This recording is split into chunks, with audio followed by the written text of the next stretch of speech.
This week's episode of This Is Only a Test is made possible by the podcast Hackable. Cybercrime has been all over TV and shows and news, and Hackable, an original podcast from McAfee, answers the question, how worried should I really be about cybercrime? In each episode, host Jeff Siskin invites a hacker to try and hack a device he's using, kind of like what you might see in Mr. Robot. In Season 3, Jeff straps on a virtual reality headset, puts his laptop password on the line, investigates drones, and more. Listen to Hackable now on all major podcast platforms. Hey, let's start the show. For Thursday, January 31st, 2019, welcome to This Is Only a Test, the official podcast of Tested.com.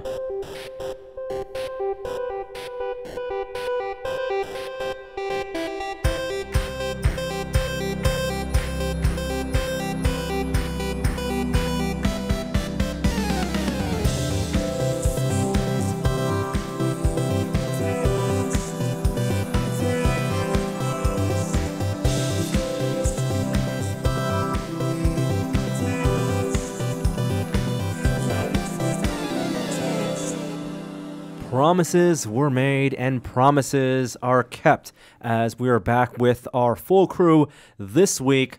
I'm Norm, joined by our... I should give you all nicknames. Well, it's Jeremy Williams, the our comic book student. I think it's volunteer number 7,573, right? Why do you sound so dim? Yeah. Hi, everybody. Oh, wow. No. Not started- dim. Shots fired. Not mentally. Are you sure? Just vocally. Off for 2 weeks, but now back. It's Kishore Hari. Hello, We everyone. need some nicknames for you guys out there, listeners.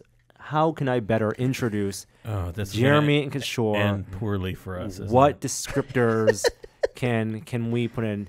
You know, the purveyor of pinball, Jeremy Williams. That's good. I like that. It's Yeah. alliteration. Yeah. The Sultan of Science. Oh, that's nice. But Wow. Wow. I suspect they're just going to call me basically Diet Coke. 90% Diet Coke, aspartame, Kishore Hari. Well, welcome back. It's been it's been not the same without you. That's true, Kishore. We missed you. I really enjoyed listening to Zach, and I always love hearing Patrick's tales from CES. It makes me never want to go to CES every time he talks about it. But I do like hearing his perspective on all this stuff, and I couldn't be less interested in buying a rollable TV now. I know. I was a little surprised too that was the thing he was most excited by, was the rollable TV.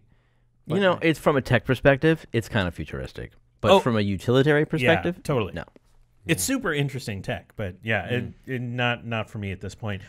This is one of my favorite weeks of the year. It's the lead up to the Super Bowl. That's right. That's right. When is that? The sports ball to end all sports balls. Is that Sunday? That is Sunday, yes. February 3rd. The NHL All-Star Game was in San Jose. You must have all taken part in the festivities that overtake. Really? In San Jose this past week? Yeah. Wow. Okay. Nope. Yeah, no. I'm going to stop trying with the sports in these two. How have you guys been? How are your past weekends? Do anything fun? Watch any movies? Out with your families? Tell me of the things that I couldn't do. I don't know, man. What did you do? I waited for a baby to poop. That's it, huh? And that's it. That's it. Waiting. It's like waiting for Godot. It never comes. I'm trying to catch up on the Oscar picks, the Oscar movies, which honestly, I haven't found a movie I've really enjoyed. I watched Roma, which I liked, but I didn't love, and I think a lot of people are saying that's sort of a leading contender. I really want to get out and see The Favorite. My wife saw it and said that was sort of her favorite of the bunch. And I watched Black Panther again. It's on Netflix. You know, Oscar nom. You know, there was an early screening for the Lego movie. Yeah, it was this second part? This past weekend. It was like, 2 or 3 weeks ahead of time. And it was nationwide. Like, anybody could have gone. I saw a review pop up online. I was like, how did you do that? Must have been special invite. Anybody can sign up for these. So I looked into it. I'm seeing How to Train Your Dragon 3 weeks early. Whoa. Yeah, this weekend. Is it signed up with the theater or with the special It's promotion Fandango, company? man. You just go to Fandango. It's like showing at every Bay Area theater for once, like at 3 p.m. Is it free or do you this pay Saturday. for it? No, it's full price. Full price, but you just get to see it ahead of time. Yep. Well, that's an interesting strategy by studios because I guess for those types of movies, not a lot of secrecy. They definitely want the word of mouth. Mm-hmm. And I wonder, is it like an evening screening or is it like afternoon only? 3 p.m. It's a kids movie, man. So that's the other strategy thing where they know that it's going to be only for people with kids because they need the schoolyard viral aspect. They need kids to be taken early, tout the fact that they saw it early on the playground, and then get other kids excited and force their parents to take them. We've been to the actual screenings where they want your opinion afterwards. Right. But this is too close to release for that. They're not going to be. They're not curious. No, this is purely part of the marketing. They don't effort. care what. What do you think of this movie? Oh, okay. Keep that to yourself, sir. How many Twitter followers you have? Right. That may determine your seat placement in the screening. Lego Movie 2, the second part, currently 90% on Rotten Tomatoes. I didn't even realize it was going to be out in like a week and a half. Yeah. February 8th. Wow. Okay. The review I read, temper your expectations. That it's good, but it's not the first movie good. Oh. Yeah. That's slightly disappointing. Well, I'm a big fan of tempering expectations. Okay. Reasonable. Kishore, how about you? You said you just watched some Oscar picks, and how you were out of town? You did some travel? I just had some local travel for work that I was doing. I watched too many fire documentaries, and I regret all of the choices I made watching any of the fire documentaries. Are you kidding me? That's like the polar opposite of the consensus online. The consensus is like, do you want more? Yeah, and I think people are reveling in just the idiocy of the entire thing. It just made me feel bad watching. For who? For just all around, like definitely all for, those like, workers in Jamaica. Yes, you feel bad for her and getting ripped off, and like in a weird way, I felt like this guy who's clearly like has some sort of problem with the truth and is just constantly lying. There's something going on there that made me feel weird. I just didn't like revel in the pure joy of it as the consensus is. Bahamas. Oh, Bahamas. Sorry. Shows how much attention you were paying. We did talk about the Fire Festival documentaries and the fact that Hulu had surprise dropped one ahead of Netflix release. And the story got even deeper than that because the documentary, I've only seen the Netflix one and I really want to see the Hulu one. I unfortunately don't have a Hulu subscription. But they turned out to be substantively different because of the access they got and also some of the controversy that was revealed behind the scenes and kind of the shade that was thrown, the subtext between the two documentaries. The Netflix documentary was produced by one of the companies involved with promoting the Fire Festival that was paid to promote or maybe paid to promote the Fire Festival. So that was not necessarily disclosed up front, and that's something that the Hulu documentary made public at the end of their documentary. And yet the Hulu documentary was controversial in its own right because it paid the guy to be interviewed. Yeah, the Billy guy. Yeah. And he gave a non-interview interview throughout that. I hate that. The one thing that the Hulu one is not as artfully put together. Like the narrative arc isn't there. It's interesting to watch them back and forth because they tell very different stories and omit different details, which is just bizarre. Can I recommend one thing I did watch, which I was really surprised about? What's that? So I subscribed to DC Universe because I really wanted to watch the Young Justice animated series, which I'm a huge fan of. And I think I've probably said that before. Yeah. And I was like, okay, well, I'm going to see what else is on here. And I watched that live action Titans show, the Fuck Batman, like the trailer that we saw. Oh, yeah. It was surprisingly good. Like for a show that I thought was essentially going to be, what's that Archie show? Riverdale. That I thought was going to be Riverdale light, except with Teen Titans. Mm-hmm. It's actually quite dramatic and it's super violent in this way that I found, quite watchable. All right. Thanks for the recommendation, Kishore. That was a weird recommendation, wasn't it? Well, now that we've caught up with both of you, it sounds like you guys had super eventful past weeks. Dad life. What, do you want me to talk about my experience booking fast passes on the Disney World website? Because that's also not as exciting. A little preview for your Super Bowl wing party that you host every year. What are your fancy recipes you're doing this year? We're trying to tone it down on certain things. We're upping our fry game beyond wings, so there's going to be onion blossoms with a nice horseradish remoulade and Do they make an vegetable onion tempura. slicer for that purpose? I mean, there's a rig. There is. Yeah. Okay. But you still use a knife. I'm most excited about a red Sichuan peppercorn wing sauce I made Heck yeah. that has a numbing effect in terms of its heat. That's some Szechuan peppers. Nice. Nice. Yep. You should do like an interview show where you interview people and increase the spice of the pepper. Oh my God, we should put that on YouTube. Yeah. That would probably do super well. You might get a few thousand views. Yeah. It's a hot idea. Especially if you get some like famous people to come on board, maybe even celebrity chefs. I love it. You ready to talk about some news? Let's do it. Or at least our top story.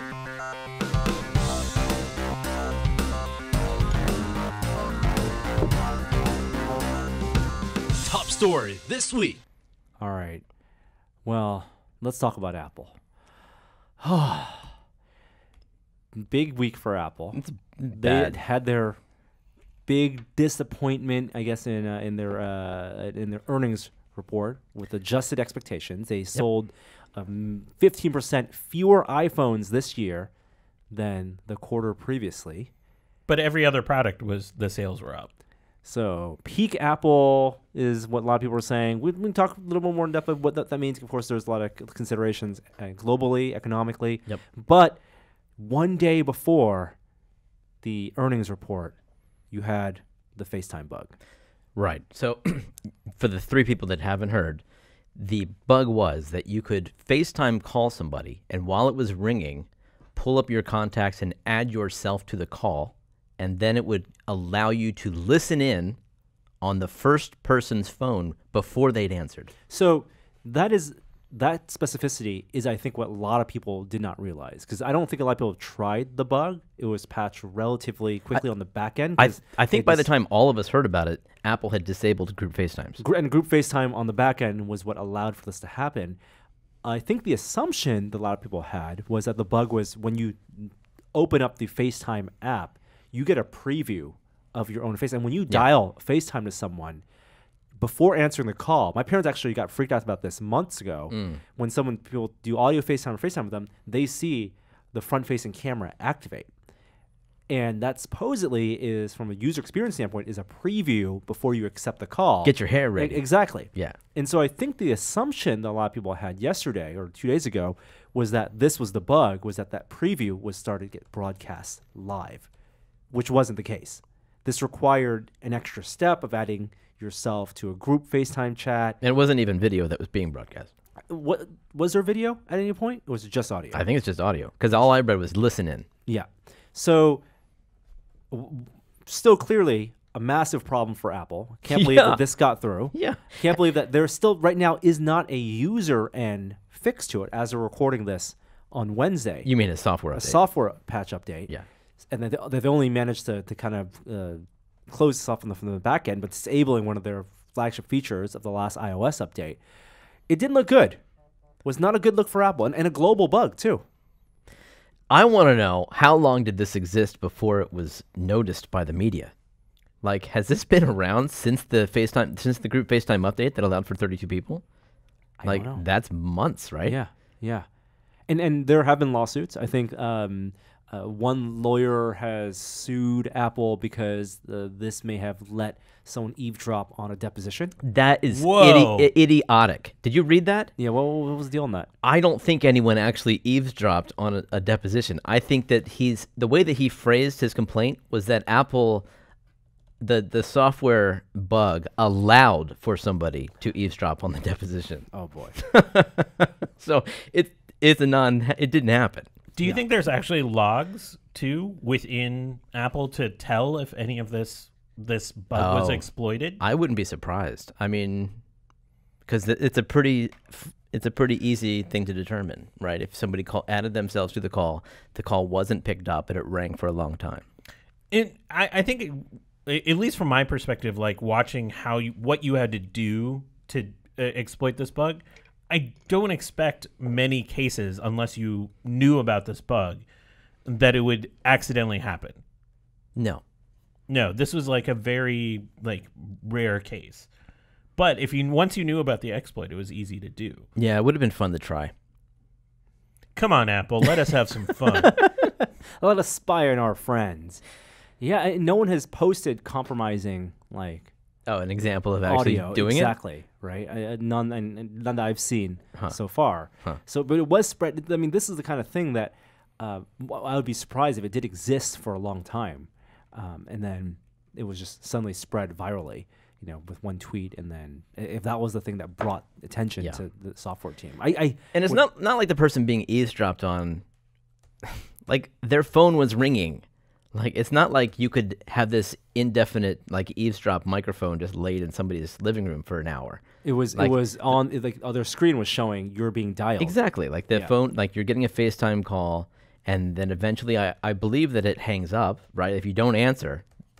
Then the eavesdrop would have ended after what is it, like 30 seconds? Yes. So yeah, still bad, still very bad, and it didn't seem to affect though Apple's stock price because even though they had not sold as many iPhones as they had previously guided a quarter ago, they did adjust their guidance and they had beat out their revised expectations. But it's worth mentioning that even though iPhone is still the bulk of their business, God, it's so much of their business. It's so much of their business, and that's what the big fear is for Apple's companies. How do they move past that? Mm-hmm. And their answer seems to be to make money from services, right? From selling you subscriptions for things like music. Obviously, we know they're going to be doing some type of TV play this coming year, getting in on that $5-10 a month or more that Netflix has made a ton of money from, and also things like iCloud.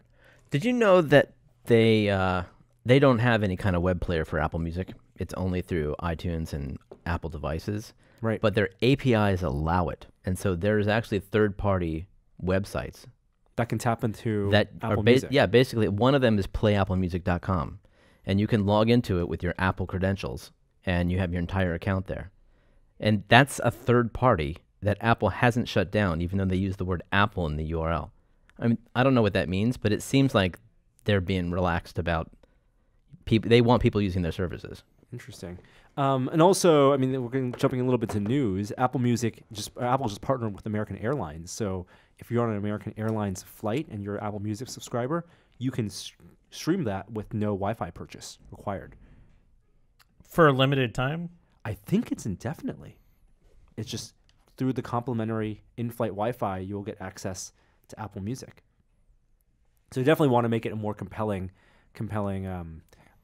streaming service than a Spotify, which still has I think a big foothold in the music streaming business side of things. Should we save the other Apple stuff for tech news though? Let's move on. Yeah. All right.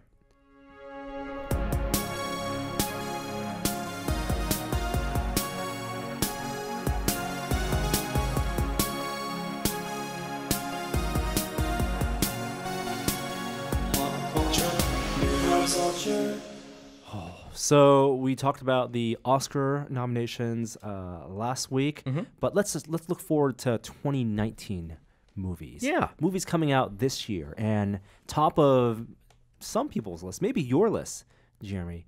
We got Toy Story 4. Already some new characters being introduced through these small vignettes, been released on social media. I think Key and Peele are playing some new characters. Oh, you don't think that's just for the ad? You think they might be in it? Oh, I think they're totally. I think the ads are promoting. But they're referencing the movie. Like, do they even exist in Toy Story? I think that fourth wall breaking is just like this character. It could be the characterizations may not be exactly as they will be in the movie, but the characters themselves, I think, are confirmed as being in the film in some way. Just like Toy Story 3 introduced a bunch of new characters. Yeah. Some of which, like Totoro was in there, and who did was it the rotary phone that was in Toy Story 3? That's right. Yeah. He saw some hard times. Yeah. Oh, yeah. Tony Hale is supposed to be a new character. We've seen it in the first teaser trailer. That's the cobbled together toy. What does it mean to be a toy? The toy that doesn't believe he's a toy. It's kind of the flip side. I think this is the existential crisis. I'm more of a STEM engineering education device. A learning tool, right? Than a real toy. This is like harkens back, of course, to Toy Story 1 of what it means to be a toy with Buzz Lightyear, except going from the other direction. And revealed this week, we have a return of, I don't know, a beloved character, maybe? At least too far. A character that was in the first two films that was not in the third one. Bo Peep. Bo Peep. And the way Bo Peep is introduced, kind of badass. Yeah, she looks like she's what is that tool? It's a shepherding tool. She mends sheep, right? Tends Tends a sheep, Yeah. and that is a shepherding staff. That's what. but that is. she's holding it like a bow. Like a bow, yeah. Right? Leaning into the name and her pose, as people on the line have pointed out, kind of reminiscent of Rey's pose Okay, yeah, I can see that. in The Force Awakens, like Rey's staff Mm-hmm. that she would use. Well, she's got to fight off a lot of wolves, I would think. So she's always had the ability. Yes. Yeah. What do you think? I want to see where this goes because I don't think Woody has had any kind of other crushes or relationships. So this will be nice to get some closure on this, Yeah. or at least continuation. Right. Yeah. Assuming that they do continue that storyline. Yes. And we don't know how involved this character will be, how big of a part of the story this will be. I think we're all kind of bracing ourselves because everyone agrees, at least a lot of people agree, Toy Story 1, 2, and 3 fit really well as a closed book on that trilogy. Mm-hmm. And so to continue the story is a gamble. Some of Is us a risk. thought 1 and 2 were great, just as is. Yeah. Yeah. The 1, 2 are great as is. It's called a shepherd's crook. Oh, by hook or by crook. There you go. Interesting. And it was designed to both hook the legs of sheep And crook. and beat predators away. There you go. Wow. I can't wait to see this. This is good. The analysis you're all waiting for. Tell us more about the implements the toys are carrying around. Now, popping up also on social media this week, we saw from Jeff Bridges something that I don't think anyone knew they wanted, and they're not going to get, unfortunately. It was Wait a minute. Now everybody knew they wanted it. Really? A Big Lebowski sequel? I don't think anyone really knew That has been talked about for ages. No. Yeah, they were going to do a whole spin-off just on Jesus. And then there was talk of a sequel, and then, like, who knows? You're talking about decades ago, though.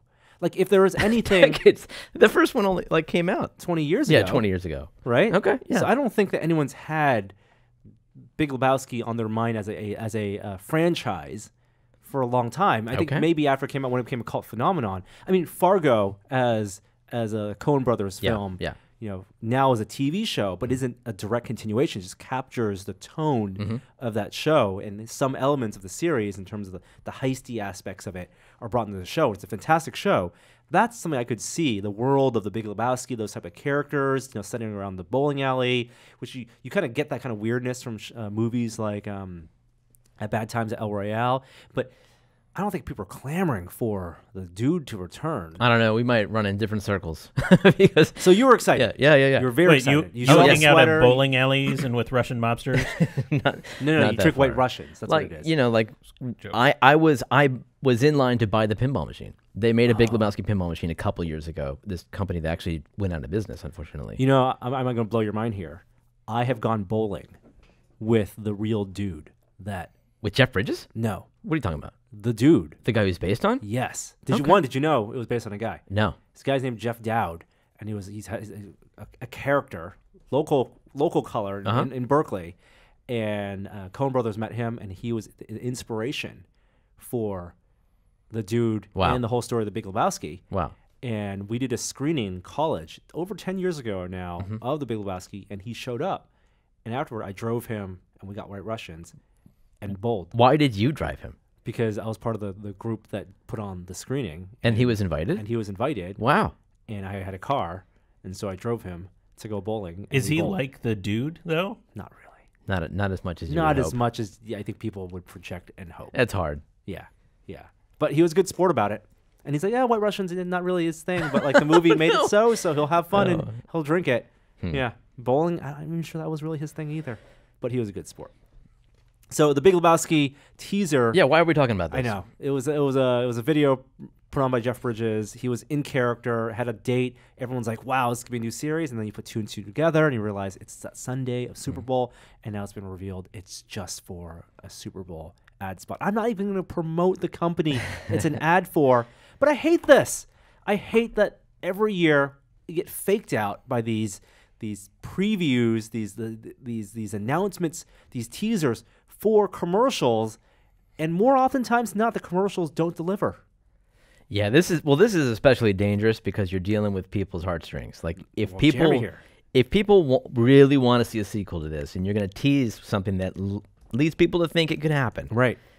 the commercial might be fine. And if they had just left it alone and just aired the commercial, it probably would have made the list, and probably still will, of great commercials in the Super Bowl. But this, if it's now not a movie, now people are disappointed. You said it's all about managed expectations. Yeah. If it's an ad for vodka or like some sort of coffee liqueur, are you gonna be mad? Right. That would make sense. On No, brand. it would make sense, but would you be mad? Because the dude sold out. Maybe. Who got money from this? Do you think the Coens got a little cash? No.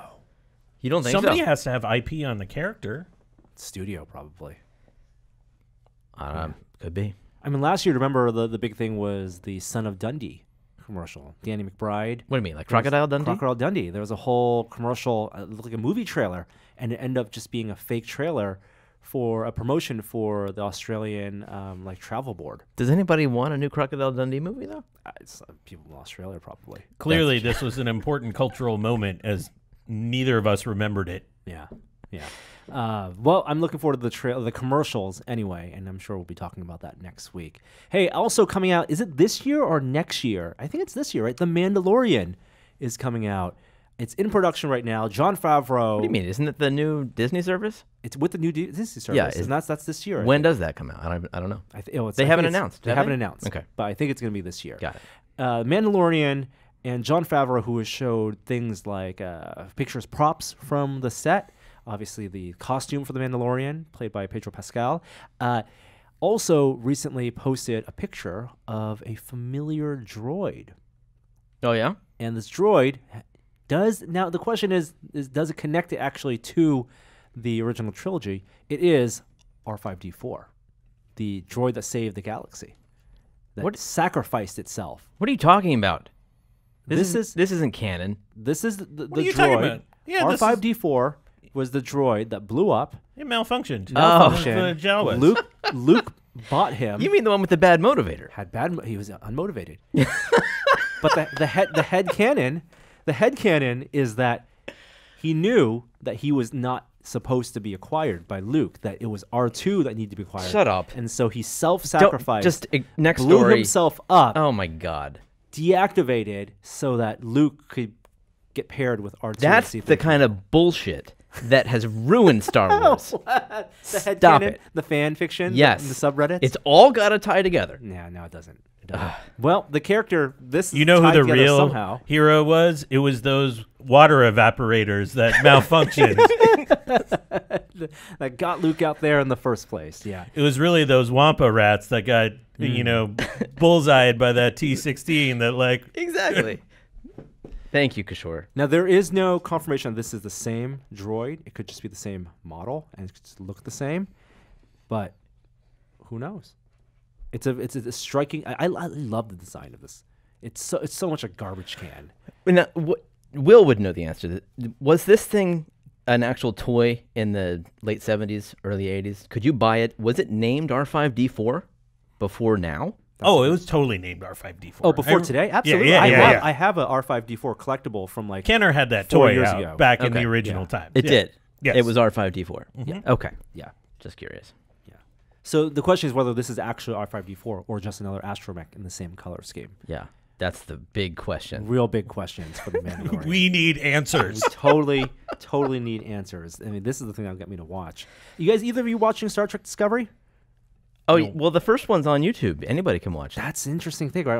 In the U.S., they put up the whole first episode. Now, does that indicate that it did not bolster subscriptions as much as they needed it to or expected it to for CBS All Access?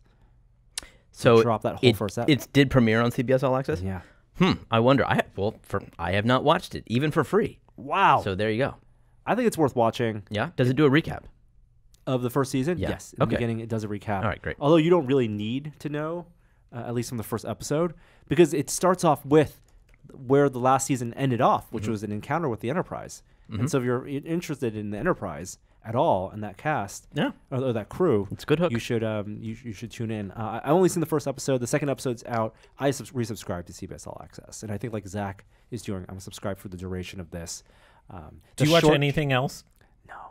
No, the short treks. So what they did, they released these short films or these vignettes, 15 to 18-minute short stories set in the Star Trek Discovery using the same sets, maybe spotlighting some of the secondary characters, and they had put those out between the first 2 seasons as a way to maybe keep people interested and subscribe to the service. I was able just to binge those in one drop, and they're on Netflix internationally anyway. So I don't think you need to keep your subscription. Just be disciplined about canceling and then resubscribing. Something that you don't cancel or resubscribe to is Netflix, because that's just built into your utility fee now, at least in a lot of people's minds. Yep. And Netflix, the question is how worth it is it for movies, right? Because obviously Netflix pays for a lot of TV shows, a lot of great archival stuff. They did that big money drop for Friends, for The Office. Someone's life was saved recently from their watching on The Office on Netflix. Oh, the Staying Alive CPR. The Staying Alive CPR scene. Yeah. Did you know that? What are you Oh, really? Yeah. Someone because that's had to give CPR to someone, and all they could think about in their mind was Michael Scott singing Staying Alive. That is one of the best scenes. Oh, it's amazing. That's that whole opening. And it ends with Dwight with the devil's face. Oh, it's terrifying. It's good. And so Netflix has movies, fewer movies. I mean, once Disney pulls its library away later this year or after Captain Marvel. And you are talking about third-party movies. Third-party movies. Yeah. Right. That you would have seen in the theater. Exactly. Okay. Exactly. There is a researcher or a study that just came out from was it Streaming Observer that compared Prime Video with Netflix, and it turns out Prime Video has almost 4 times as many movies as Netflix. Wow!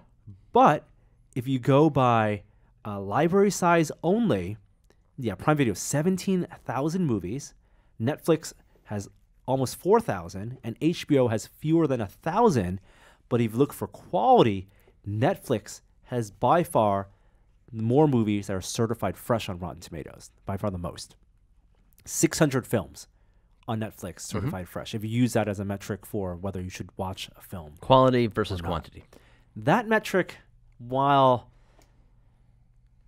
useful to me, yes, is less important to me because I feel like what matters most is the new movies I haven't seen that are certified fresh.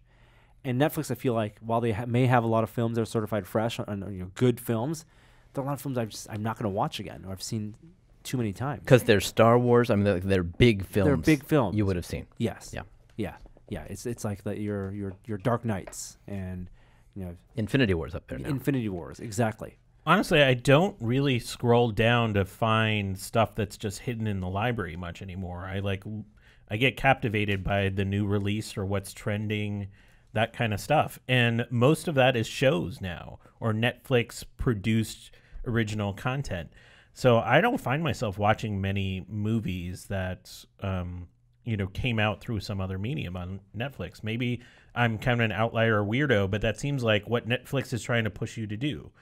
I mean, if you do a thing like you compare it to a service that no longer exists, like Filmstruck and the upcoming Criterion Collection, like they may have fewer films overall, but those are all classic films, many of which, if they had Rotten Tomato scores, would probably be very highly rated, and a far larger number of those films are films I have not seen, which is why a service like that is probably more valuable to me than a service like Netflix, just based on these pure metrics. But it's interesting that Amazon has many, many more movies. I didn't realize almost 4 to 5 times as many movies as any of the other streaming services. Netflix changes out their catalog every month, and there's websites that tell you this is your last week to watch such and such, and here comes the next batch, and here's what they are. I'd be curious if Amazon swaps the same percentage of their catalog. That would be an interesting study. I don't know how you would necessarily do that, and I would be curious, but not only the swap rate, but how that is compared annually. Like, are films, or the windows for films even shorter now than before? Yeah. And whether that affects viewership. Would you watch more stuff if there was a leaving soon tag on it on Netflix? Ooh, just like there's a new episode. That's a good idea. Yeah, totally. I'm sure they've tested this, and they're like, this makes people probably feel like the service is undervalued. Yeah. Which is, how do you even measure that? What do you mean undervalued? Like the perception that when things are ephemeral, that the library isn't as vast as it should be. Ah. Right? That like if you see all these tags on if you're opening up your Netflix menu and half the movies have a tag that say leaving soon, then you're like, oh, Netflix is garbage. They can't even keep my library of films. Yeah. I'm never gonna have time to watch this. Why do I need this subscription service anyway? But how would you even survey that?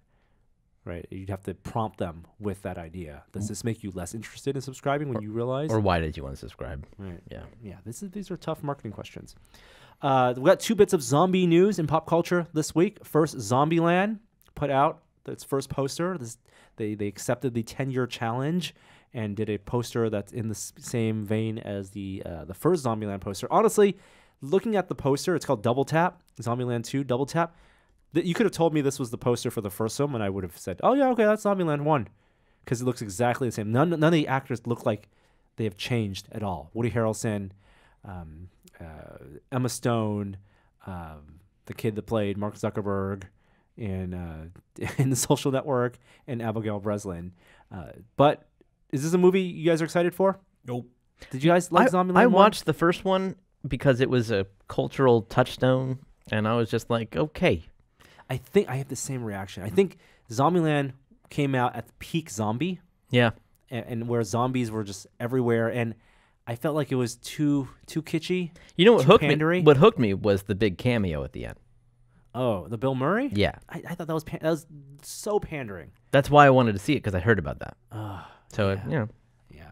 Well, there's another zombie movie coming out, and for some fans of this director, maybe big deal. This is a Netflix exclusive. Zack Snyder's next film will be a film exclusively for Netflix, a zombie heist film. Now, for many people, this... Explain. What is that? What does that mean? I know. Are we stealing zombies? Are zombies doing the stealing? Zack Snyder, of course, famously got one of his big starts before he even did Watchmen, before he did 300, but he did the remake for Dawn of the Dead, and which I think is a fantastic zombie film. That's the one where I was stuck in the mall. You guys remember that one? Fantastic film. Of course, he hasn't done a film since he left Justice League, with a lot of the issues surrounding that. And he's been attached to produce this zombie heist film for a long time, but now he's taking the reins of it. It's supposed to be ultra violent, ultra controversial even. And the heist aspect, apparently in the post-apocalypse, when the world is dealing with zombies, it's about a group of mercenaries who are attempting to rob a casino in a zombie quarantine zone. Not one casino, Norm. 3 casinos. Is that really the case? You're joking, right? Yeah, that's an Ocean's 11. Yeah, okay. Oh, okay. Well, yeah, robbing a casino in a zombie quarantine zone. What do you guys got against Terry Benedict? I don't know. I don't know about this. Like, I guess if it's about bad people, mercenaries, willingly putting themselves in a situation where they want to be in a world where the zombies in the zombie quarantine zone, who are you gonna empathize with at all? What is the value of money in a world overtaken by zombies? Well, I think the premise is that the world kind of maybe quarantined them. They've maybe potentially dooming the world because they're entering the zombie quarantine zone. Don't worry about it. Yeah, it's a movie. I'm asking too many questions. The money already. is a MacGuffin. What? Yeah. No. It's just there to move the plot along, to put you in a zombie Vegas where you have to get in and get out. I hope there's some non-zombie things they have to overcome, like laser walls. Netflix dropping the big bucks, supposed to be a real big budget film. The last one they put out, the last big budget film they put out, of course, Bird Box did very, very well. So they're hoping to ride the wave. I gotta watch that, Bird huh? Box. I know. I think both Roma and Bird Box being on Netflix have hurt my. I've missed the boat on the social media clamoring about it. Yeah. And so now they're just in the library. They're not going to go away anytime soon. So I'm just like, I just got to put myself in the right mood to watch them. Roma is worth watching. It's not my favorite film of the year. Bird Box is okay. Like, it's good for what it is, but don't take it seriously. You're saying it's no Quiet Place Quiet is better, Place, yeah. which I watched recently. Does the Netflix original stuff stay forever? Yeah, It does, they've right? paid for it. Yeah.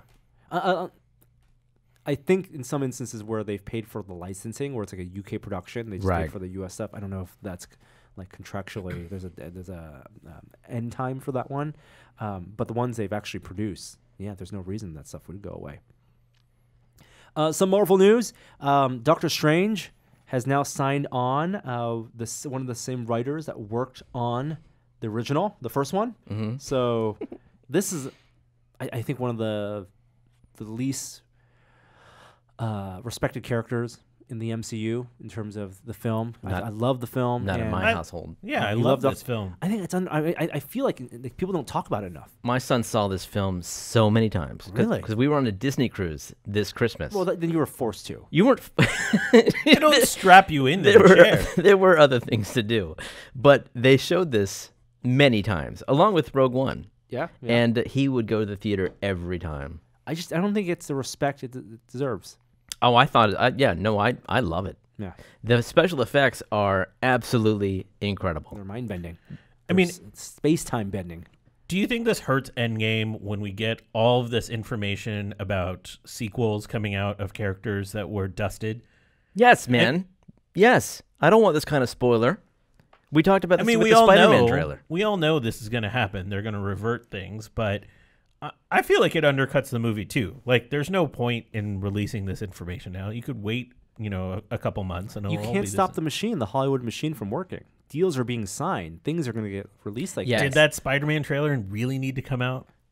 Right. I mean, at least this isn't a trailer. This is just the media reporting on some news. I don't think anyone watching the end of Infinity War believed that any of the ones who were dusted were gone forever. Like, the only real death, there are two deaths I think are going to stick around. And one, I think the Zoe Saldana Gamora death, because that wasn't a dusting. That was just straight up death.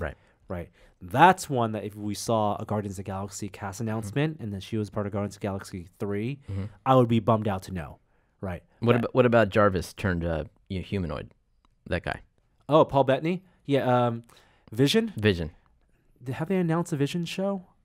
No, but like Loki is the other one I'm kind of bummed out about, because they did announce Loki, Tom Hiddleston, would be a part of MCU Disney Plus streaming service. Wait, he's not dead then? And that wasn't a dusting. That was a straight up killing. Right. As same with Vision. I'm not pissed off at like the dusting characters, the dusted characters being showing up in I hear you. In advertising or in movie news. Yeah. But characters that I thought were done, where you're supposed to have like a real emotional impact, like that weren't arbitrary deaths. It's not that people feel like the ending of Infinity War is cemented. Yeah, exactly. Is permanent. But people want to know. People want to find out from the sequel exactly how it resolves. They don't want to find out from a trailer or from flickeringmyth.com.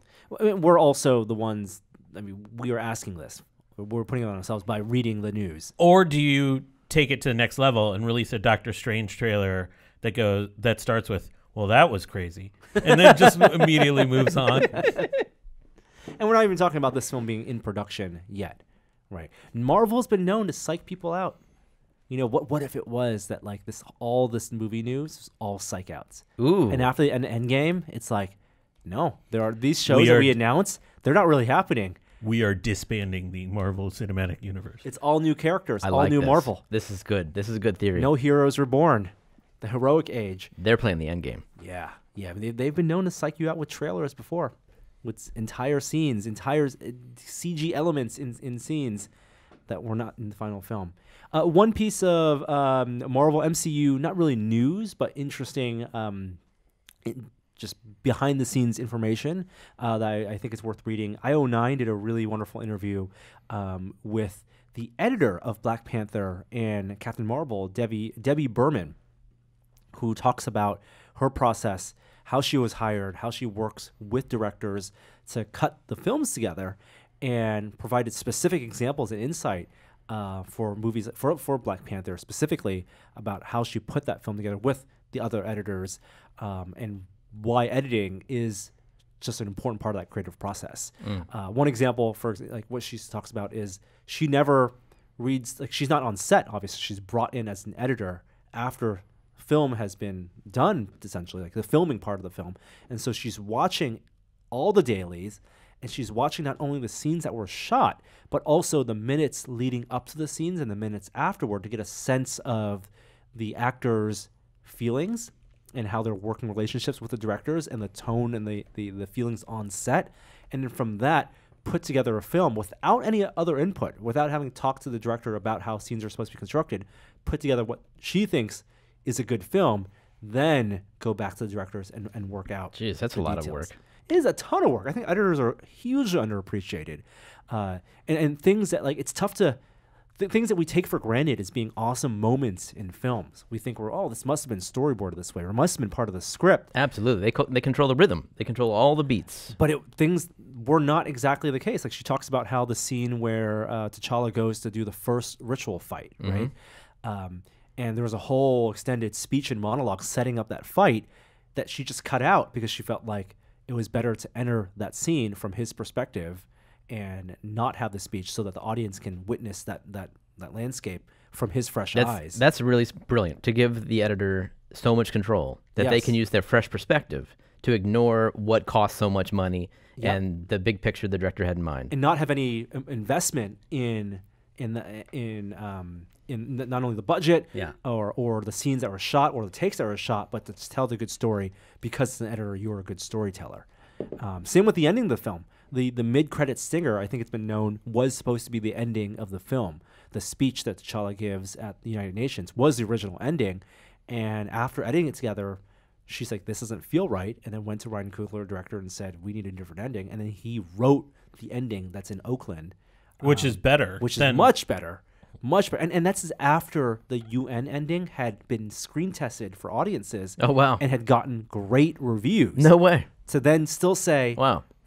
I still don't feel this is the right ending for your film.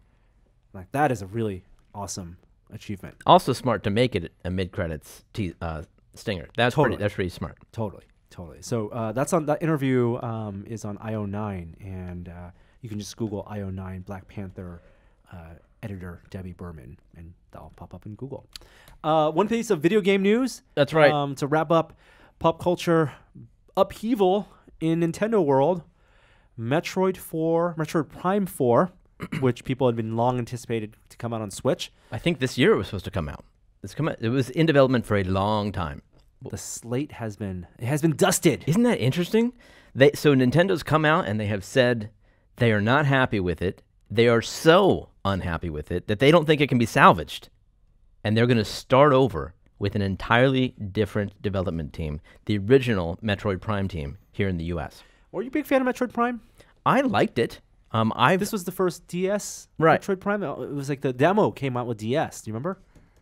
Was it DS? It wasn't GameCube? Anyway, yeah. I'm not a huge Metroid guy, unfortunately, because I like the aesthetic, and I think I'd probably be into it if I synced up with it better in my life. You're right. It was GameCube, but there was a DS version. Right. I remember that. Yeah, but it was I'm glad. This is the kind of thing you don't see from too many game studios. Most game studios see the investment, they make it, they get it functional, they get it some kind of like level where it can be playable, and then they'll release it and they try to patch it. But this is a complete do-over. I mean, how long is it going to take for them to make their money back on this? This is so much about their pride in doing the right game. Now, do you think that Nintendo would have done this if Switch hadn't been the success that it is? Oh, yeah, right. Do you feel like they were confident in because Breath of the Wild had been received so well, because Smash Bros. Has been selling so well, they feel like they can take the risk of doing this? They weren't desperate to get another hit out this year. You're saying that the potential returns, because the market is so big, is actually great enough to counter the added costs. Right. I mean, I think no doubt that factored into it. But the question is, if Switch was not as a hit and so well received and beloved as it currently is, would Nintendo have made the decision on a matter of principle and just not worried about the financials? I think the point is the majors, like the other majors, the ones who are making TV consoles, have an installed base comparable, and they probably would have just released it. But Nintendo has so much pride in their first-party titles that they're willing to take a step like this. And if you watch the video of the executive, making this announcement, it's moving. Like, he's so humble. And you can tell in his face that he's not happy with this news, and that he's delivering it directly to the consumers over from Twitter with a video. And it's a moving little piece of video that you just don't see from companies. I liked it. Good move. Yeah. Well, maybe a couple of years before we. Yeah. I'm not invested in the series, so At I'm least. just as a spectator interested in what they're doing, and the transparency I think has worked well for them because the Nintendo fans and Metroid fans have said this is a good move on their part. Yeah, I think that also speaks to the maturity of the gaming industry and consumers nowadays. I think there was a time when this would have been met with backlash. Yeah. But people know now that it's better to wait and get a good game.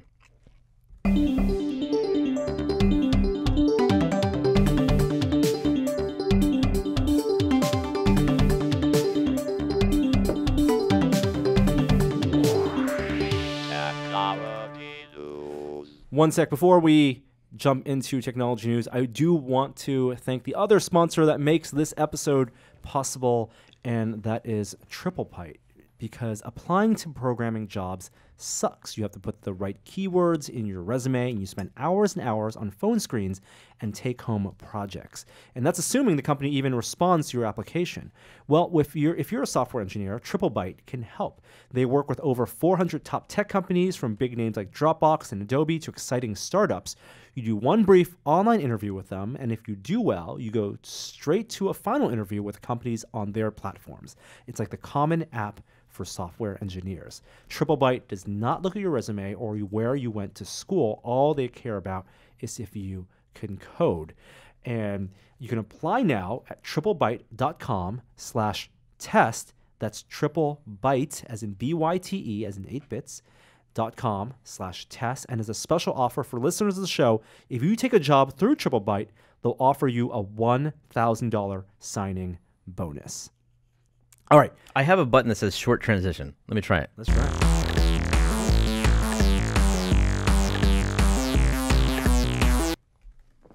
I haven't heard that one in was forever. Classic transition. Okay. Yeah. Very nice. Very nice. We did talk about Apple. Let's go back into Apple. An update. 2 weeks ago, Apple did the iPhone, announced an iPhone photography challenge, shot an iPhone challenge. This had to be last week. I think it was last week? Yeah. Was it last week? Wow. Yep. The And days you are guys, you said. I said Apple should pay. They should pay. Yes. They should absolutely pay the photographers. And I now they're gonna pay. said, you guys, chill out, man. You can get the recognition. They'll get the publicity. Well, it turns out, They're going to pay. yeah, there's nothing they're going to pay. Good for you, Apple. And I was always on the photographer's side. I always thought they should get paid. Yeah, a licensing fee. Now, the question is whether the Apple was going to pay them anyway, and it just wasn't part of the announcement because of legal reasons. Yeah. Anyone who's run contests online legitimately knows that there are a lot of funky international rules when it comes to contests that can really just hinder the submission process. Although Apple has the legal muscle to just make it work. But so they now updated the contest, which is ending soon, that they are going to pay the winners. And the question is whether they were paying winners in the past, right? Whether the people they'd reached out to in the past and used photos for in their shot on iPhone campaigns were paid licensing fees at all, which I'm not sure. One thing that someone did point out online is that maybe even more important than getting paid, because although getting paid is important, is how Apple credits the photographers. They typically credit them with the first name and last initial. Why not just use the full name? Like, why stylistically would you just say, taken by photo by Jeremy W? Like, that's... Is it a privacy thing? I don't know. If you're a photographer, you want your work out there, and you're getting paid for it, and you're signing away the rights to it. Like, why wouldn't you want the full name credit? I think it's a silly credits thing. Apple should credit photographers with their full names. What about their middle name? Whatever name they want to go by as a photographer. There you go. All right, so their social security number then. Yeah. that is how I sign all my photographs. Other rumors, I guess we call this, from Apple, is that Apple may be setting up, as part of their new services business, the subscriptions. Yeah. Well, and building up their services part of their business, a subscription service for games. Games on the phone and Apple TV? Is that the idea? Those kind of games? It's got to be iPad too. Yeah, I'm sorry. iOS devices. Yes. I guess this makes sense, especially if it's part of a bigger bundle. Like if I'm subscribing to the Apple TV movie service and I also get a bunch of free games, that's interesting. That's something no one else is doing. Also, the power of those devices is increasing pretty consistently. Yeah. I think you buy an iPad Pro that's much more powerful than the Switch is. The problem is It's probably as powerful, getting close to the power of an Xbox. the problem is interface. Like you're not you're No not going to controller. get great games without a native first party interface. And on Apple doesn't bundle a gamepad with their even though gamepads are supported with Apple TVs. Yeah. I have no doubt that games are a big compelling reason of why people use their phones, right? Mobile games were the thing to do, one of the killer parts of the killer app of the App Store with the first iPhone. I think it makes sense because there are so many games right now that are worth paying or worth playing and worth paying for that you play for maybe a week. Like there's so many games I pay $5 for, I play for a week and I never play. Yeah. And so for a subscription service, if the price is right, I'd love for access to like their editor picks, right? To be able to just play as much as I want and get access to a good sized library of new iOS games. The question is this just going to be a rebranded freemium model where they're loaded with in-app purchases and they're free because you're an Apple subscriber? And that is from a business perspective where I think that they need to do the math, crunch the math, because freemium is the biggest hurdle to this being a success, right? I don't think that people are opposed necessarily to paying for content and subscriptions for content, but in the games world, way more than in the media world. Like in the media world, people are paying for Netflix subscriptions, even though people are more than happy to watch commercials. People are way more than happy to just play a game, the freemium version of a game, and do microtransactions than pay a fee up front. And I know they have the info, right? There are versions of games where you can just pay the flat rate and unlock everything. Yes. And Apple knows whether people are opting for that or if the freemium model, I don't think they're going to be mutually exclusive either. There'll probably still be a freemium model, a large number of freemium models, and there may be cross library, right? There may be a freemium model that's not on the subscription service and the full version of it on the subscription service. Well, I guess what would make sense is if it is that kind of dichotomy between like the paid version and the free version. If the paid version is simply ad free, that's great. I mean, if you want to give me the Apple subscription version that it just removes the ads, that's okay. But that's not what a typical freemium game is. A freemium game has the entire revenue based on microtransactions. They've designed the game. Yeah, of like you're buying hats or balls or skins or abilities. Right. And I don't want that. Right. I don't want to be paying $10 a month or whatever it is a month for an Apple subscription service for games that I can't get in just nice week-long chunks. Right. Like the game Florence, which came out last year. Love that game. If that was it's a nice singular experience. Yeah. If that was the type of game that you're going to get with an Apple gaming subscription service, awesome. Would love to play a new one of those games every month. I don't want to do Jetpack Joyride as a part of this, or Temple Run. What are the kids playing these days? I mean, What's I that guess, Mario one-tap game? Fortnite. and that's the big that's the elephant in the room. Does this matter? Because like Netflix says, their biggest competitor their biggest fear is Fortnite, not HBO. Can Apple make a dent in this if kids are just playing Fortnite on their phones, which is free? Yeah, it's just a value add to whatever the subscription service is. Sounds like it's going to be multi-tiered. I mean, not just games, not just movies, but a collection of various things. I mean, that's my hope anyway. Yeah, I mean, at some point the games have to be good enough and the systems have to be powerful enough that a subscription service feels like it's a more valuable gaming experience, almost like a more console-like gaming experience. And I don't think we're quite there yet. I just wondered, like, is Apple ever going to take gaming seriously? Because like they got rid of the Game Center app years ago. Yeah. It exists as like a shadow of what it used to be. It's like a leaderboard now. Right. You can't load it up, and you can't manage your everything like you used to be able to. And they've never sold a game interface. Like games have always existed within the context of like what is like the touchscreen for the phone. When are they gonna? Would they ever actually release something that is expressly for playing games? I don't think so. I mean, given how much of their revenue is games on iOS, why not? Because the type of games where people are playing, they're perfectly content with playing games that way. Yeah. And you can always do a wireless, Bluetooth gamepad.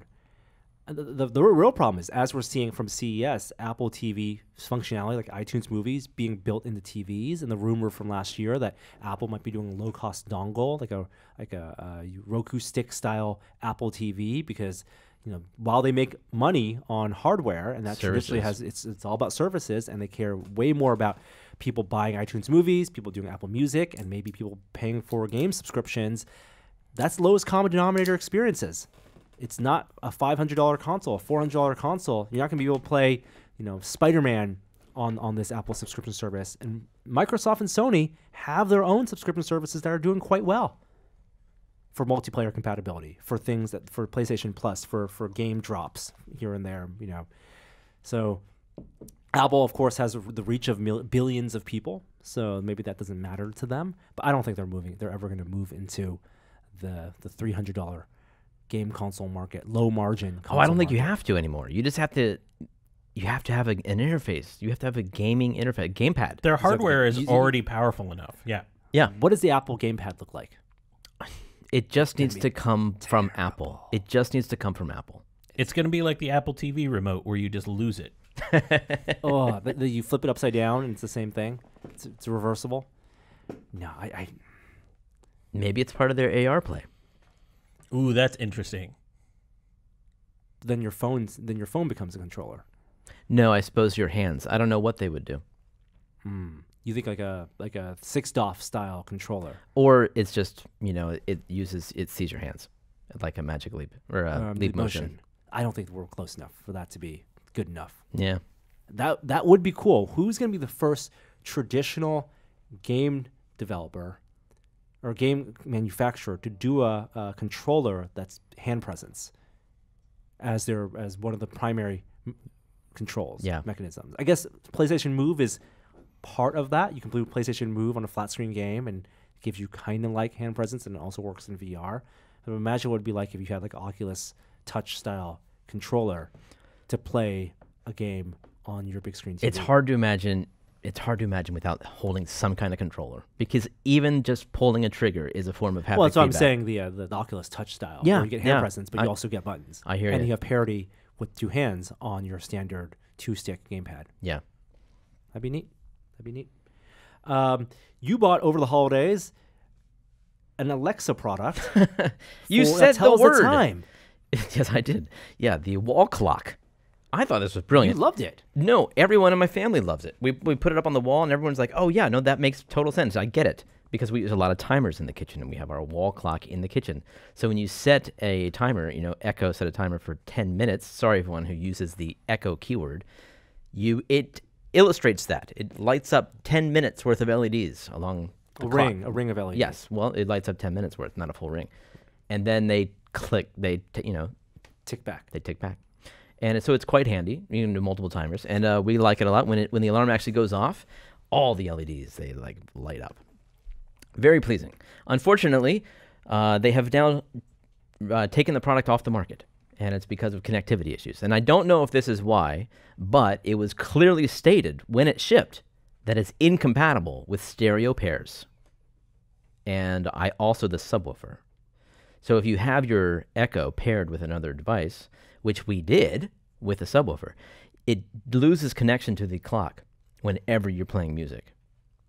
And so that's when another LED starts to blink on it, and it doesn't get any updates. And that's kind of bad news. That was kind of bumming us out. So we actually disabled the subwoofer until this is resolved. And disabled the audio quality of your sound in your house so that you could have a visual timer that you could use voice activation for. This is the utility of it is more important to my family than the sound quality. So I'm hoping that's what the issue is. They have not stated. Now, here's a UX question for you. Yeah. Do you use the timer as a parent more for things like cooking, as you imagine a lot of people would do, kitchen timers for cooking things and baking things, or do you do it as a way to manage your children? 100% cooking. Oh, I'm surprised. Yeah. I would have thought it'd be like, you got 10 minutes left on the Nintendo Switch. Echo, set 10 minutes so that young Williams child can see how many minutes left they have of their free game time. I think one time we did that for piano practice, but almost like the entire time it's used for cooking. The only problem, like we would do it that way if everybody did their activity in the kitchen. Right. But no one does. So there you go. Maybe it's, and that's interesting. I hadn't thought about multiple wall clocks. Like if you put them around the house, do they correspond to the closest echo? Or I think it's across one time. I don't think you can do multiple timers. You can do multiple timers. It shows the additional LED ticks. Oh. But I wonder if the timer is associated with one echo. And so whatever timer that echo gets, it does that on its wall clock. I think that's probably how it works. You compare location-wise, like this to that. Yeah. Well, I'm not sure. I'm not sure. Ideally, that's how it would work. Someone should test that. Yeah. But anyway, I'm hoping they fix this problem because I'd love to use my subwoofer again. And until then, you can't buy one of these. No, you can't. They're off the market. Yeah. They'll be back soon. Yeah. A little bit of interesting AI news at the Salvador Dali Museum, which is in St. Petersburg, Florida. Yeah. My mom's hometown. Oh. Have you been to the museum? I have been there. Is it a good museum? It's awesome. Oh. Well, it's about to get even a little more awesome. Yeah. Later this year, they are launching a new, I don't know if it's an exhibit, but a feature where they will have a virtual representation of Mr. Dali himself in video form. He died in 1989, so Yes. how is this possible? It's basically using deepfakes. No. They're using AI and neural networks to process existing video and then to map his face on an actor's body to welcome visitors. Dali was already kind of an unsettling character, so I think this is why it works. This is the kind of experimentation that he would approve of. Ugh. I think you're probably right. Like, there's a lot of artists where you could easily be offended if they did this. Right. This is one you wonder. Like what was the melted clocks, the persistence of Yes. memory or whatever. I mean, he's a trippy guy, and I think maybe he'd be into this. Yeah. So I'm sure it's stewarded by reps from his family, people connected to his estate. So Yeah. I'm sure they have to sign off on this. But it's a visual recreation. They had to get a new voice actor and a body actor. But this is kind of the first step of like old public figures being revived and reconstituted in media. Still video. Past their time, I'm telling that you. we may see being a big part of the media landscape in the future. Tom Cruise will be making movies after he's dead. It'll still be his body. It'll just be It'll be his face. his face. Yeah. This is literally Futurama heads in a jar, in a way. It is. It's weird, and it seems like I think it will seem like a perfectly normal thing. 5-10 years from now, as this technology only gets better. So famous people, let's get your face scanned. It is much better than fully CG, right? Wouldn't you agree? Oh yeah.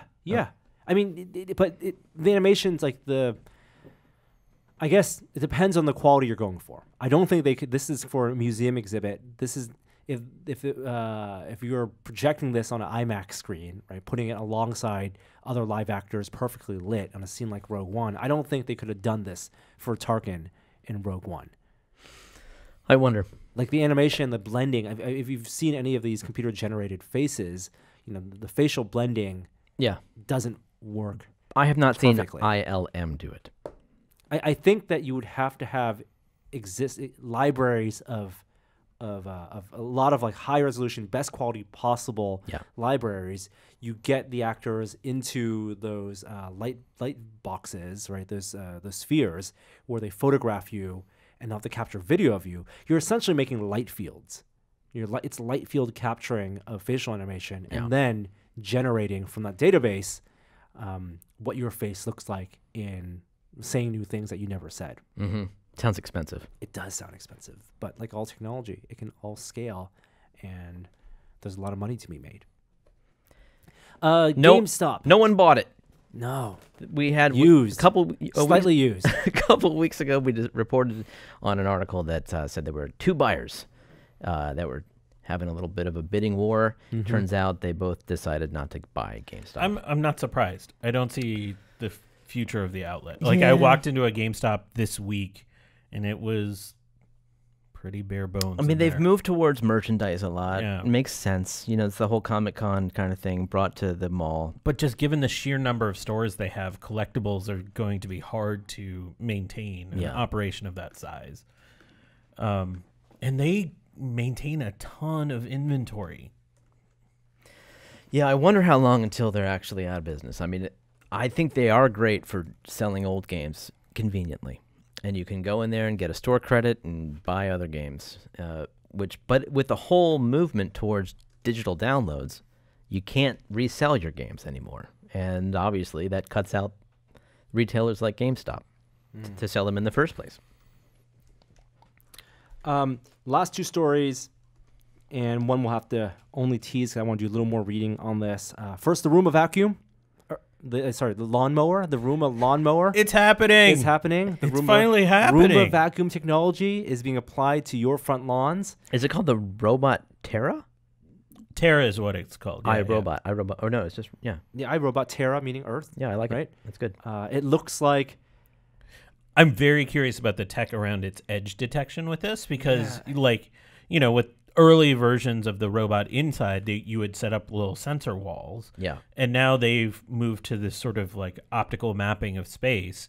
But as we talked about when we talked about that Doom story where Roombas were being used to map levels, that's pretty rough information they're using for that. I'm really curious how this is going to work, especially with like hills and mowing at different times of day where the lighting conditions are all wildly different. Well, the other thing is that unlike vacuuming, just coverage for for the vacuum in your house or the mopping of your floor, for your lawn, the direction and path that you mow the lawn actually matters. Because it has an effect on the look of the lawn. Exactly. And so previously, and this is like basic, computer science 101, one of the very first things you do when you're studying computer science. Did you study computer science? I did study I did take a few computer science classes. I did not know that. But one of the first programming experiments you do in working on AI is how do you create a mapping algorithm? And, using the Roomba as an example. And the Roomba has long used a kind of spiral-based mapping system where it goes from a center point and goes outward, hits your corners or and then maps from there. But that's how you get full coverage in a very effective way, large surface area without that's the old Roomba did that. retreating or without going through old paths. Right? But it is a very random looking path that it ends up taking. Now it's a random looking path. I guess the very first ones were spiral. Now it's a random looking path. And with lawns, you can't have this random looking path. No. So they're using a kind of like almost a grid style. It goes up and down and up and down. Yeah. As you would with a traditional lawnmower. Does it have to run around and scan first? No, they have beacons that you have to set up at the edge that are communicating with the antenna, so you are creating some markers. But yeah, I don't know. Like you would think it would have to go through like some sort of mapping where it just wanders around and learns the space. Especially if you have trees or islands in the center of your lawn. Yeah, and also the blend, the edge of grass and dirt is sometimes kind of like nebulous. Like what do you? Is this just a dirt patch or is this the actual edge of your lawn? Yeah. And all we've seen is just like the stock photo shots the marketing shots they've sent, which is like a perfectly flat patch of grass, all that kind of stuff. So, but I'm all for this. This would be a massive. If this works, this is a huge Well, the great thing for it is, and like other AI-based lawnmowers, is you don't need to collect the grass. You just leave it there. You're just cutting it. And that was a statement uttered in 2019. Those other AI-based lawnmowers. There are competitors. This is going to launch in Germany. Some people don't want the grass just left there. Really? Yeah. You want it in the bag? Yeah. The old style? Mm-hmm. What about the mulching lawnmowers where it just has enough power to just chop up the grass into fine bits? Right. I don't know. My papa always wanted the grass dumped over by the creek. We live in San Francisco. Lawns do not exist. It's true for us. We have what is a semblance of greenery in the front of buildings. But I mowed the lawn for allowance back, in middle school, and I had to do that. I had to, dump the grass. It took a couple times. What is the equivalent for that in the city environment for a kid? What is the chore? Dishes. Yeah, recycling, compost. That's not inventive enough. Yeah, garbage, recycling, compost. No. Yeah, basically that. But that's also in the suburbs. Like I think Norm's right. There are fewer Yes, they chores do in the have city. garbage. Yeah. What is it like maintaining the cryptocurrency mining device? Like what is that for San Francisco? Like cleaning out the coffee maker, cleaning out the Right. espresso machine. Mm-hmm. Yeah. Shooing the hipsters away that are taking Instagram shots on your front porch. The final story, we're just going to put it out there, but we'll not talk about it in depth because this is going to require a much longer discussion, and we're out of time for that, is that Google's DeepMind has now tackled StarCraft 2 and won against 2 top human players. I did not know about this. I want to know like what are the trade-offs? Did they have Yes. to abide by certain rules and That's restrictions? right. So we're going to do a little more research on this. I It was want some called- tangible details. I want to know what race, what strategy they employed. Well, that's easy, right? It was Alpha Star 2 5-game series, beat 5-0, 5-0 against 2 top players. And which ones did they use? You're saying it was they swept it? Swept. The mechanism of this is really important because StarCraft 2 has a ton of micro. So If you ever see a professional StarCraft player, it's superhuman. They are freaking robots who are on hyperspeed. I'm really impressed by this. I believe they use Protoss, so that's the race of choice for StarCraft. But They the AI. the The AI. I believe it was a Protoss versus Protoss. I mean, the humans use whatever they're good with. But I definitely want to do more reading because there's a lot of graphics and charts that Google DeepMind has put out about this victory, about things like even like APM equivalents. We're going to talk a lot more about this next week. Okay. But put a bookmark and a pin in that. And I think that does it for technology. Let's quickly move on to our next segment.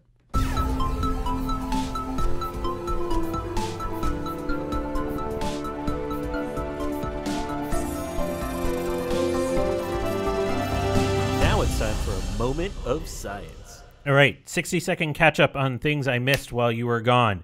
He Jiankui, which is the Chinese scientist who edited embryos that have grown into humans using CRISPR technology, has lost his job. He was put under house arrest by the Chinese government, and now he's been expelled from his university, and his career is over. We haven't seen a report on this, but basically they said there's information that he sort of falsified information on ethics things, and nope, he's toast. Just like that doctor who prescribed cannabis cookies to a 4-year-old. Yeah, right here in California. Why is that a thing that happened? Because that's terrible. It is terrible, and now he's going to lose his job too. Good. Yeah. Canadian astronomers at an array observed fast radio bursts over a multi-month period originating from the same spot in the universe. These are radio bursts that are somewhere between a few milliseconds to 100 milliseconds in length. We don't know where they're coming from. Fast radio bursts occur, but we've only seen them a few times through history. This is the first time we've ever seen them pulse in a way that seems sort of on a regular pattern. We don't know what causes them. It's probably not aliens. Don't worry about it. But it's a really cool story. Don't say that, dude. Don't rule it out. Why? Don't rule it out. Rule it out. Yeah, Don't I'm feed gonna don't rule feed it the out. conspiracy theorists. And then the coolest thing is out of Ed Boyden's lab at MIT. He took Norm, this is for you. He took material that's like in diapers, like that kind of aerogel type material. And what he did, like the fabric. no, the material that's actually absorbing the liquid, like it's a gel compound. Oh, really? With- Is that actually what's in diapers? Yeah, Oh, neat. it's an aerogel. And what he did was, a long time ago, he came up with this idea of expansion microscopy. So what he would do is etch with light like certain patterns within an aerogel, and then essentially hit it with a surrounding compound that would force that structure to expand. So essentially like a water-like compound that would force it to expand. And it would be, he could sort of use that technique of expansion to actually embed it's sort of like fluorescent compounds. So you could, attach little things there and expand them out and do microscopy in that way. So essentially you can take you can load in something really small in this aerogel, then expand it and get a bigger picture of what it is. Mm-hmm. And so then like stuff at the nanometer scale where it's hard to generate resolution, we're overcoming that by expanding it out. It's like Honey, I Shrunk the Kids. He did the reverse Yeah. this time around. So he took the same aerogel, etched a pattern with light in it, attached like a fluorescent compound within it, and then hit the gel with an acid, which shrunk it down, and was able to basically generate structures in the macro scale and shrink them down into the nanoscale. So he's gone full Ant-Man. Jesus. This is the coolest paper I've read in a while. All right, that was a catch-up that was longer than 60 seconds. All right, on to this week. It's really cold in places. Like instant frostbite in Chicago. Yeah, it's ridiculous. It's stay safe, stay indoors to all of those out there. But it is an opportunity to do some incredibly cool science experiments. So I have 3 suggestions. So one you'll probably have all heard about, which is basically get boiling hot water, go outside, throw it in the air. It because the temperature, particularly around like minus 25 degrees Fahrenheit, somewhere in the minus 20 to minus 25, basically has no capacity to hold any water vapor. As that boiling water kind of spreads out, it can't be absorbed into the atmosphere. Mm-hmm. So it turns into snow and just comes down. So you can take boiling water. Does it have to be boiling? It has to be pretty hot. Why? Yeah. Well, I mean, it just helps. It doesn't have to be boiling, but it having it be hot at that temperature aids in the spreading of it. It also is vaporizing. So yeah, it needs to be pretty hot. That's cool. People hurt themselves doing this all the time because water still has surface tension, so it sticks together. So they'll end up hitting themselves with a glob of hot water, even though it's really cold outside. Yeah.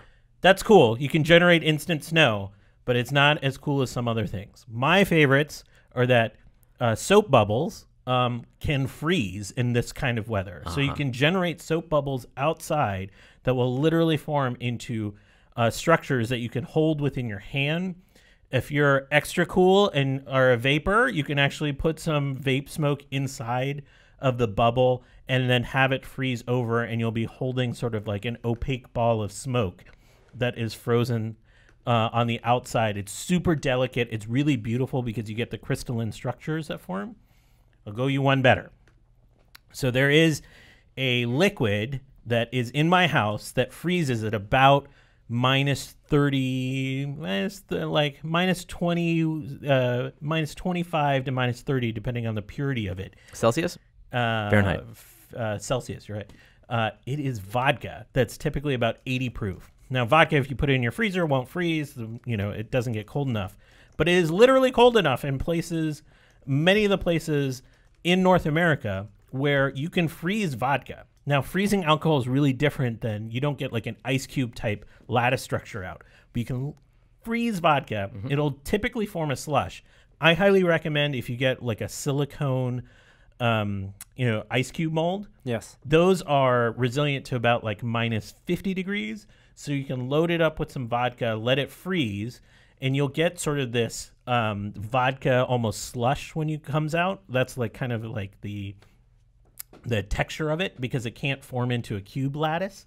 And then you can add it to your drink. But it's super cold. So add it to like a slightly chilled like tonic, and you can have a vodka tonic like you've never had before. Shaped like the Millennium Falcon, if you have that mold. No, it won't pop out that way. Oh. But vodka freezing, typically it's only done with liquid nitrogen, but you get different kind of crystal formation with that because of how quickly it freezes the vodka. Okay. That's my recommendation. Use this cold to experiment yourselves outside. All right. He's got 2 more stories. I got 2 more quick stories. Opportunity on Mars, lost forever. Why? Oh. They're hoping it lost power. It's had its solar panels sort of covered up. Our only hope is Matt Damon, because they were hoping to get wind actually shift some of the dust off the panels and it would kick back to life. Mm-hmm. And a big storm came by and that did not happen. So we cannot use the wind to restore Opportunity. It's past its projected end of life anyway, right? Oh, yeah. Yeah. Like way past Yeah. it. So we need to send Matt Damon there and he'll dust it off and it'll come back to life. He needs the battery pack. Oh, he needs so many things for like just to be kept company in his hab by the thing roving around. Disco. Don't forget the disco. I have a business opportunity for all of you. Space civets? Space civets. Tell me space civets. We are going to talk about space coffee. So a startup has put out the idea that they're going to send coffee beans into low Earth orbit and then using re-entry, use that heat from re-entry to roast the beans. What? They're going to launch a capsule. I think it's about 50 kilograms. How big is this capsule? 75 kilograms of coffee in a capsule. How do they get temperature? You don't want to over roast it. So how do you manage the temperature? It's got to tumble if you're going to get that even nice coffee roasting. And so they've mocked up a model that actually has a way of like enough insulation that the roasting will occur naturally. It's supposed to tumble. Some folks have done calculations on this based off the weight metrics. That's a good use of time. Yeah. It will cost about $20,000 per kilogram to roast these beans, which means between $200 and $500 for a cup of this coffee. You got to send the beans up in the first place. You're not being grown in space. I bet Elon Musk has already done this. No, do you remember that guy Peter Berg that Adams mentioned? He runs a group called Rocket Lab that's based out of New Zealand that's doing low-cost rocket launches and now is expanding to the U.S. So their model is to use his sort of scheduled flight windows to send this up. This is easily one of the dumbest things I've heard in science in a long time. But coming soon to a hipster coffee place near you. Yeah, right. If you can afford it.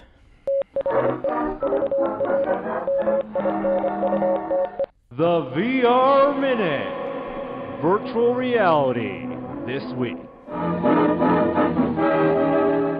Did you guys see this VR animation called Wired? Yes. It's not a VR film, but it was animated in VR using Quill. I think this is one of the most interesting aspects of Quill is that it is a VR tool. I mean, expressly VR, only VR. Yes. That doesn't have just VR applications. Yeah. Yeah. So if you follow one of the artists from Facebook, Oculus, who works and creates animations in Quill, you can watch them, in the Facebook player, 16:9 animations, and they look great. Of course, there are a lot of opportunities to watch animations in VR, like Dear Angelica, in Quill, and a lot of just the experiential like sculptures they do with but to use that just to build your sets and to frame your scenes and then to record it is a really neat concept. This is being reported as the first time, at least one of the first times, that Quill has been used to make a feature-length short film with multiple scenes. Most animations that we see are just loops. They're a single scene with a loop, and it takes a long time to produce those because every frame has to be drawn, like traditional animation. But even with traditional animation, it takes a long time to make a single scene. So to spend the time to do a full feature-length short is a serious commitment. And this is made by a student from the Rhode Island School of Design. So this is one person did this. One person did this. There's a short making of video too you can watch. But it's cute. I mean, the narrative is about a world where they don't have wireless technologies.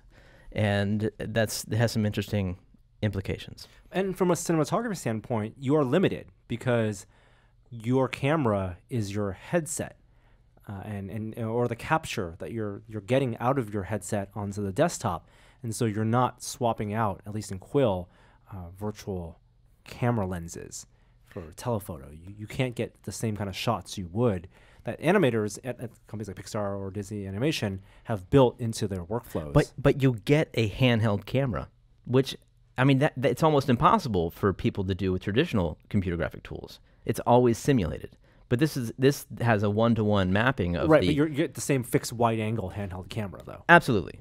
Right, but the camera movements are natural. Are all very organic. Yeah. Very, very. So have you watched this in VR or just the flat? I don't think you can watch it in VR. You can't watch it in VR. No, it's produced for the screen. Like, that's what I like about it. It's like there's a certain level of auteurship that I completely respect and doesn't lend itself to VR. Lends itself to a 16:9 rectangle. I mean, I would be really interested to go behind the scenes in VR and see the Oh, yeah, world that would be cool. created, right? Yeah, but of course you'd get to see the edges. You get to see everything that wasn't drawn. Yeah, but Yeah. I mean, that's why it's a behind the scenes, right? You, That like- would be fun. Absolutely. It's a different kind of machinima. Yeah, it is. But now we have tools that are made for this. Yeah. He's not repurposing a game app, right? Right, Yeah. right. I mean, would you rather? I mean, are you more interested in watching the compressed, or maybe not compressed quality, but the pre-rendered, I guess, capture of this, as this is on Vimeo, Yeah. or being able to download the assets and play it back, at as high resolution as you want? I still on the haven't computer really monitor? seen something like that where it necessitates it. Like Render it locally. yeah. I like the idea of being able to render locally. I mean, that's an argument that the demo scene might have, because they have competitions every month and they're releasing new products and they're all real-time applications. Yep. But they're all on YouTube now. And I would say most people just watch them on YouTube. Demo scene, I would even say, is something that's better appreciated because part of the craftsmanship is the rendering, is the I know. the program, the algorithms, and you're getting so much more out of those particle effects rendered in real time than you would, and then YouTube actually takes away from that With compression. with compression. Absolutely. Yeah. I mean, but convenience always trumps quality. There you go. That's the answer to why Apple will never make a full game console or gamepad. Convenience trumps quality. And we've gone full circle. I don't think there any other big news in VR that we want to talk about. Stay out of R5. I poor R5. Yeah, good luck, guys. I know you've got some replacements. I was in there with you. I mean, I was a lurker, but yeah, that's too bad. Yeah. I do want to point out there was a commenter on our Oculus who made an observation about the Quest promo trailer, like the video that they released at the last Oculus OC5, Connect, where they have a bunch of wireframe weapons that the person using Quest pulls out and uses, and they noted that 3 of them appear to be, they thought 3 of them were from Marvel. They had Thor's hammer, Doctor Strange's shield thingy, and the Hulk smash. Turns out, actually, that's not true. They're from the first 2 are from Unspoken. The hammering. You're making the Hephaestus Yes, hammer. Yep, exactly. lightning bolt. And the shield thingies are Yep. not Doctor Strange, but the Hulk hands, yes, clearly Hulk. So they're wondering, could Marvel Powers United be in development for Quest, or did the marketing team just use Marvel Powers as inspiration for this trailer? We shall see. But I think it's an interesting observation. That's all. I mean, every little morsel and speculation we can do right now. Yeah. That's all we got to go on. Yep. Before release sometime later this year for Quest. That does it for us this week for this podcast. We have a last-minute bit of news. I mentioned Filmstruck earlier. Well, the replacement for Filmstruck, the Criterion channel, is now open for subscription. They've announced that they will launch April 8th, and if you sign up now, and I'm literally going to sign up after we record this podcast, you will get to enjoy a free movie a week up until the April 8th launch, and I think it's even cheaper now than their launch pricing. So if you're into Criterion Channel movies, if you are a subscriber to Filmstruck, this is what you've been waiting for. I think that's it for this week. Thank you, Jeremy. Thank you, Kishore. Out there, thank you for listening, and I will welcome your nicknames, descriptors for, let's say, all 3 of us. Send them to me on Twitter at @nchan. Yeah, send them only to Norm. Yeah, no need to follow Science Quiche, Jareware. That's where we're on the social media. But I need new ways to introduce these guys every time we record. We have a bunch of stuff happening on the site. Please check that stuff out. We didn't even talk about the one thing Volta. we were going to talk about this week. Oh, guys, we waited this whole week to talk about Volta, and we didn't do it. Do we have time? That's the search. I don't know. Do we have time? How about the post credits chat? You got on it? time? He wants to do it after the thing. Let's do it after the thing. All right. Outro by Mad Cat. Hi there, I didn't see you.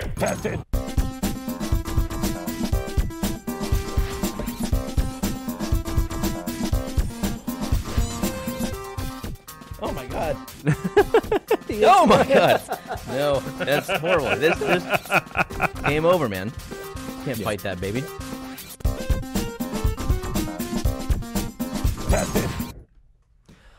Okay, I can't believe we neglected to talk about this. Well, I lost the fire because I saw this thing a month and a half ago.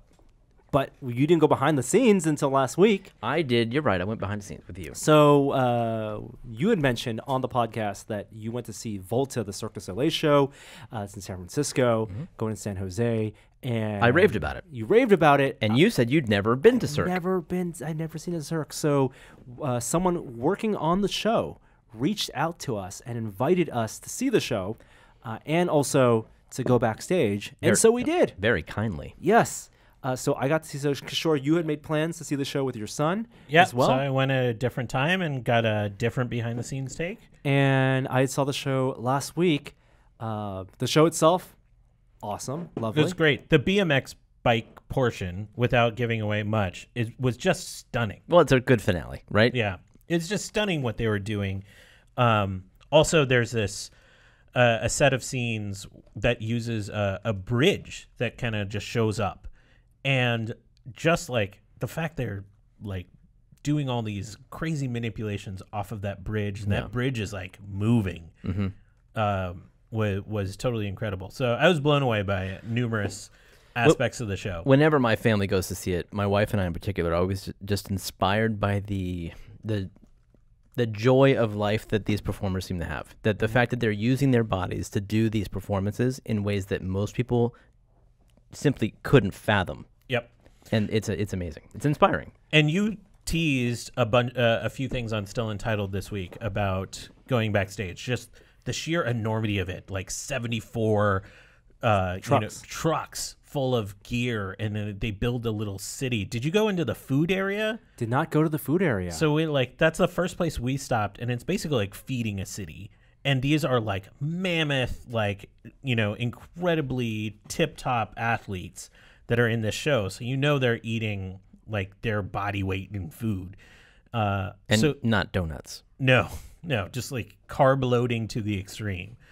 So, I mean, it was like building a city, like you said on Still Entitled. It was really unbelievable seeing like the mechanics of a city, like the infrastructure of the city being built in a parking lot. Yeah. I wanted to know about the language barriers because there's so many nationalities. I think 25 nationalities represented on one tour. Yes. If you go to a Cirque show, they have flags up front that represent each of the nations of the performers. It turns out that all performers are contractually obligated to speak English as the common language so that they can pull off a show, because there has to be a level of understanding between the text and the performers for safety reasons. I'm surprised it's English and not French. Yeah, well, it is the most common universal language, I guess. Yes. The really interesting and thing for me, and I really loved the performances, and for me the hair suspension was probably the act that I blew my mind away the most. This is someone who essentially levitates while being held up. She was actually sick during my performance, so we didn't see you that didn't piece. see the, oh my goodness. You can Google hair suspension, Cirque du Soleil, and watch a video clip on YouTube. Absolutely. I mean, it borders on eerie because you've never seen anything like this. Yeah. And you wonder, is that painful? Yeah. Because she's being suspended by her hair. And the physical strength on your core and your neck needed to, you're not hanging limp on your hair. She is like flying and in poses. Yeah. But all of the acts that have the straps and the ropes that come from the ceiling. Just from before the you leave that hair thing, I just want to say that it's not just the spectacle of her being hung by her hair that's impressive. She ends up doing things that you couldn't do any other way. Right. Like flying, 30 feet above the ground, arms out essentially, because you're being held up not by a harness, right, but by a ring in her hair. All those acrobatics require a relationship between the performers and also the mechanisms, the ropes themselves, and the winches that pull them. And so the videos that you'll see on Tested in the coming weeks are about what we learned about how those systems work, the 4 masts that are put in place that hold up the tent, that hold up all the weight, that bridge that Kishore mentioned, and also the computer systems that are programmed, choreographed to work with the choreography of each act, so that they, for a maneuver like being pulled up and swinging around, can be a sequence of 10 or 12 commands on a computer that tell you to tighten the rope, to pull up with this amount of force. And there are a lot of physics just involved on that side of it. And that was something that I wasn't even thinking about when watching the show, that I had a new appreciation for after going backstage. Yeah, I didn't know how much was computer controlled and how much was manually controlled, because we grew up in the theater where every single rope was a dude pulling on a pulley, or maybe a group of people, you know, Yep. and it's all computer controlled Yeah. for Cirque, and every component is tweakable, even between performances, if there's feedback from the performer that says, I'd like to take off a little slower, I'd like to land a little easier. Right, They can right. tweak those parameters. That it's super cool to see that stuff in action. That stage itself, kind of with the rotating stage, was really awesome. And There's a nice little bit in a forthcoming tested episode that's you and the I got to walk on the rotating stage. on the Very cool.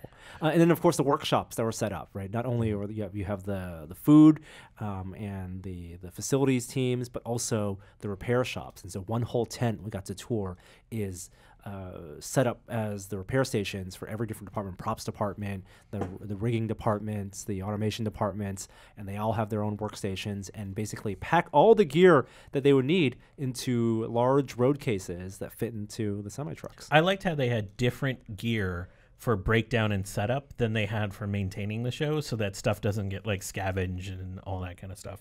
This hair hanging thing is blowing my freaking mind. I have it up on the screen. This is nuts. She's swimming. Yeah, It takes them 2 days to strike the entire tent. It takes me 2 days to clean my office. Yeah. It's incredible. The entire, not just the tent, everything. Everything. Yeah. Packed into trucks. Pack it up. And then 7 days to set up. Yep. Oh my god. They can get up and running in 2 weeks. I love the wardrobe area is the one that stuck out to me. There are these kind of wigs, like helmets that are essentially crafted individually to the shape and design of each of the performers' heads that I loved. The feather helmet I thought was incredibly gorgeous, and thousands of feathers that are painstakingly sort of sewed and glued onto this mesh. I thought that was fascinating. Which we learned when they travel to certain countries. They can't bring those wigs along with them, and they can't cross the border because they're organic materials. What? Yeah. So they have to remake them? For those specific countries. Wow. Yeah. That is bizarre. And that every performer gets their body scanned now, as opposed to a life cast, which is what they used to do. So that if they need to get a new replacement part, like a wig or a piece of clothing, they have the information they can fabricate quickly with the digital data. It's very modernized. I loved how there's this intensely human story behind the scenes of all of these things. Like, I got to see some of the performers warming up. I ran into the main clown's son, who's actually, his voice is used in the show. Really? And he like recreated it, like as we were walking by, because he overheard us talking about it. So He travels with the show? I mean, it's the kid's son. Yeah, but It's the guy's son. Families get to travel. like, do they homeschool? We didn't get into that kind of discussion, but yeah, I don't know. Wow. Like like the wife was there and stuff. And Because I know a lot of the performers actually go home between cities because they don't need to do the 10-day setup. oh, of course. So they yeah. travel, they go home, But they're here like a month at a time for Yeah, these yeah, yeah. shows, right? So I just can't imagine like I'm so curious about more of those stories, because the recovery, the exertion that they're going through, and they're doing like 2 shows a night. Yeah, we were told the 3 of us, none of us saw the same show. And so that might be true from night to night. Like, there'll be subtle differences. Acts might be swapped out, performers. I mean, it's the same kind of thing that you would expect when you would look at a magic show. Or when Penn and Teller put a show on, they decide maybe that day, maybe that week, that for this show we're going to have this repertoire of acts from the big catalog they have. But don't you think that that Cirque does it based on availability, or I'm sure they program and design shows. Like, they have at the their very ideal beginning, show. Right, Yeah. from the beginning, based on the availability of artists and performers, because there are only so many of these super talented people around the world. But even from night to night, if someone needs a night of rest or Injuries, or just technical stuff, and the whole idea is to make it seamless.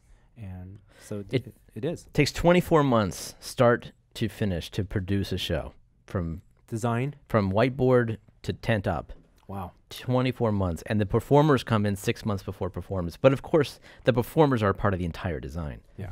They design the acts around existing performances. I gotta give a shout out to the musicians. That's something I'd never think of. There's live music Some happening. shows make a bigger deal of that. Some Cirque performances, the musicians come out more. They do a bit in Volta, but not as much as I would have liked. Because I think you're right. I think a lot of people just assume it's recordings.